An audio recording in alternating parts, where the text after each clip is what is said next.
Shalom, shalom, peuple de Dieu. Que le Seigneur nous bénisse et que sa grâce soit sur notre vie.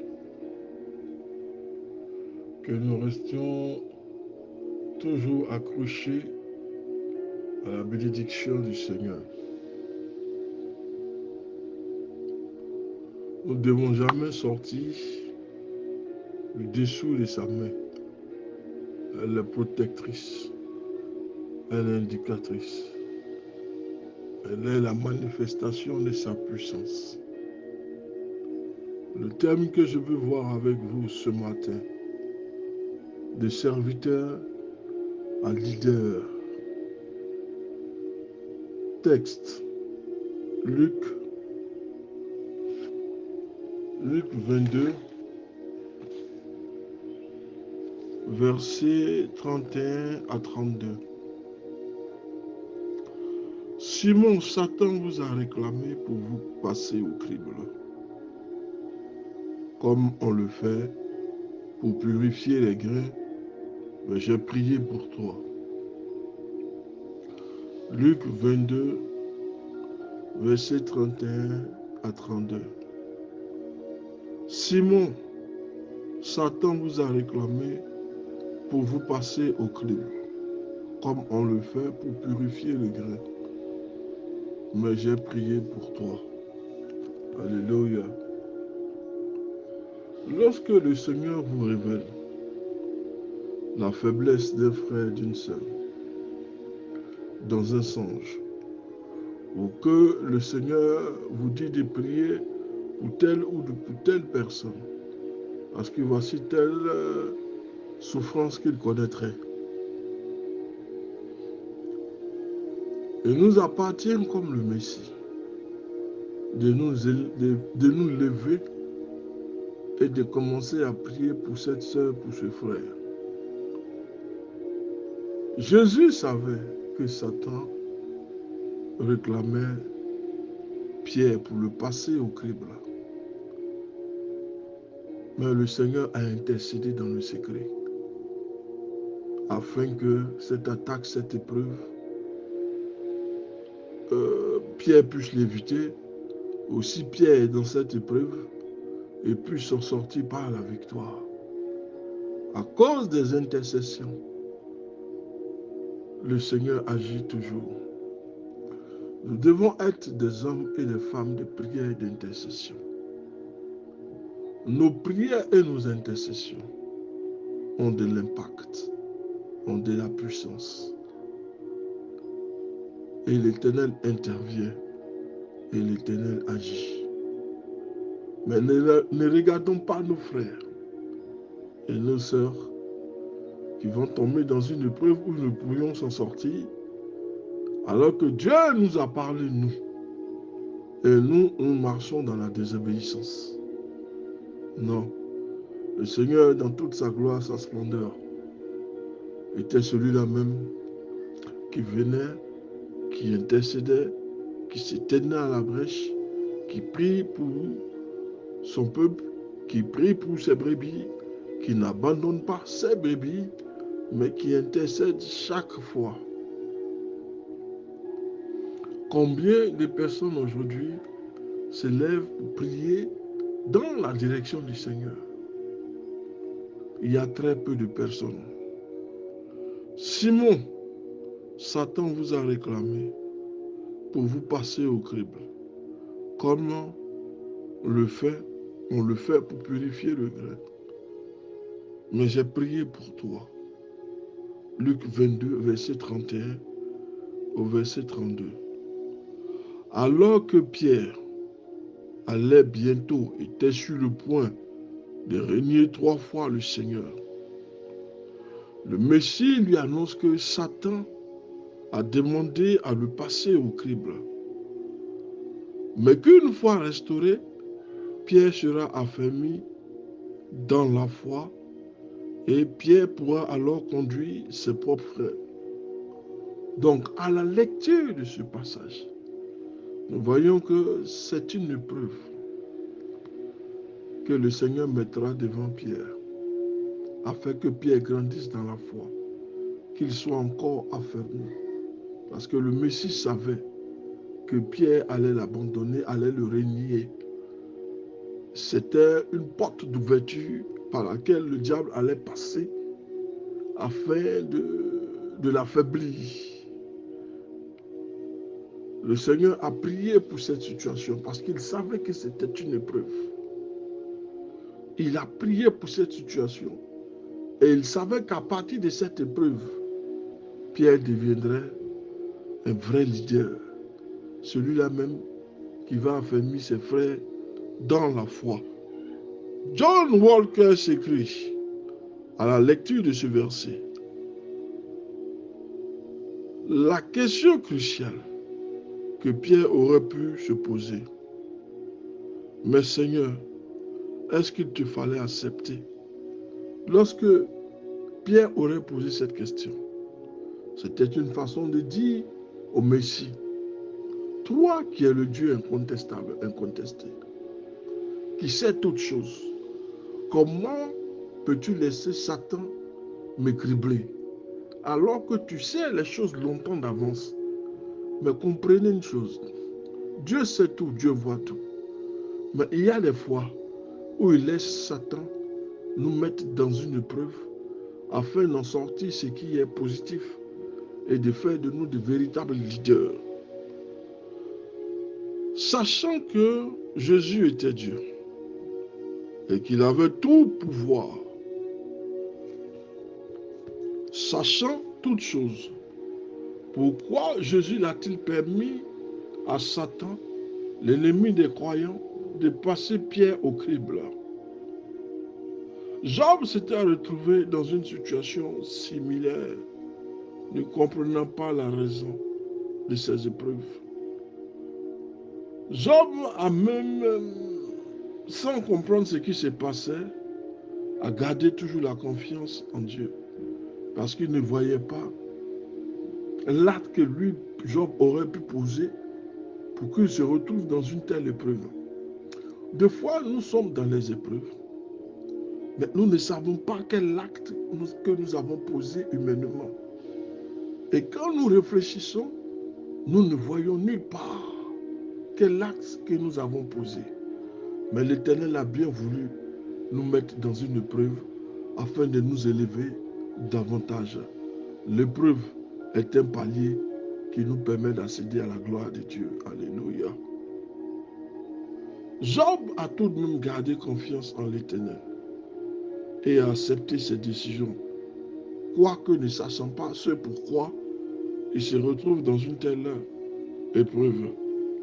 Peut-être que certains jours, nous nous poserons la question si le Seigneur va permettre à Satan de nous passer au crible. Choisis de croire que Dieu est néanmoins maître de la situation, qu'il ne permettrait pas à Satan d'outrepasser les limites qu'il a imposées. Satan nous attaquera certes, mais il y a des limites que Satan ne peut pas dépasser. Et c'est là toute la différence entre Dieu et Satan. Dieu impose à Satan, certes, d'agir, mais dans une circonscription bien déterminée, dans un temps, dans une limite bien déterminée, au-delà duquel Satan ne peut pas y aller, Satan ne peut pas y accéder. Et Satan ne peut pas aller au-delà de ce que le Seigneur a décidé. Il y aura une épreuve, mais dis-toi que cette épreuve ne te tuera pas, elle ne te brisera pas, mais elle a un moyen pour le Seigneur de t'élever. Soit on sort d'une épreuve en maudissant Dieu comme a fait la femme de Job, soit on sort d'une épreuve régaillardie, spirituellement aguerri, en grandissant spirituellement. Donc, on se pose alors la question, est-ce qu'un jour, le Seigneur permettra qu'une telle situation nous arrive? Mais sachons une chose, Satan ne peut pas agir au-delà des limites qui ont été imposées. Satan travaille toujours dans la limite dans laquelle Dieu l'a mise, Dieu a imposé à ce que celui-ci t'inflige une souffrance, sachant que en allant au-delà de cette limite, cela peut causer des dégâts. Dès lors que nous avons conscience de ce que Satan agit dans une limite, cela nous permettra alors de faire face à l'épreuve tranquillement. Jean a affirmé ceci. Celui qui est en vous est plus grand que celui qui est dans le monde. Ce qui veut dire que Satan ne peut pas vous détruire. Il agit dans un cadre, dans un temps, dans une limite bien déterminée. Il ne peut aller au-delà du temps et des limites qui ont été fixées par Dieu. Parce que le Seigneur, en toute situation, reste toujours le maître. Lorsque le Seigneur nous fait passer par les cribles, c'est pour répondre à deux choses. La première chose, c'est une source de gloire pour Dieu.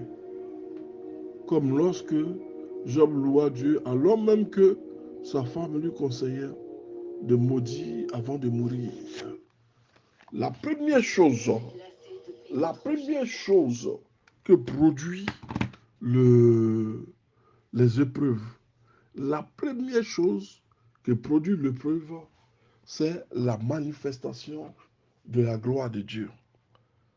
Dieu nous met dans les épreuves parce que certains pensent que quand nous venons à l'église, tout est rose, tout est miel. Non.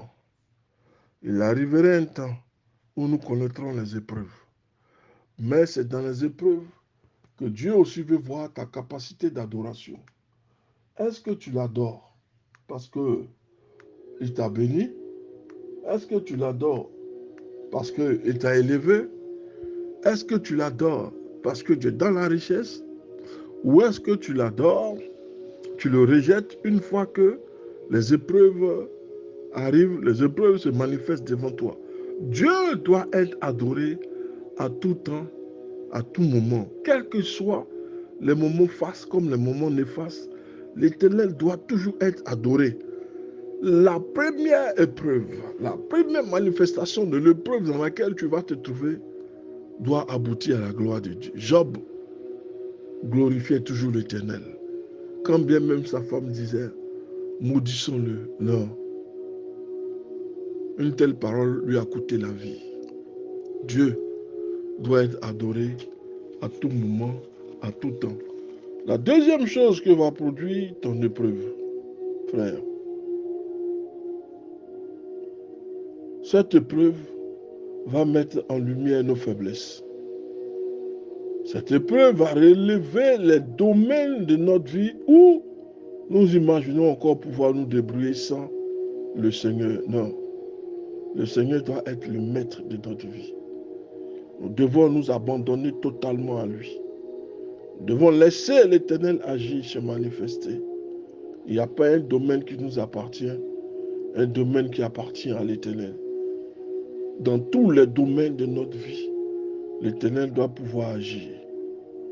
Nous ne pouvons pas nous débrouiller sans le Seigneur.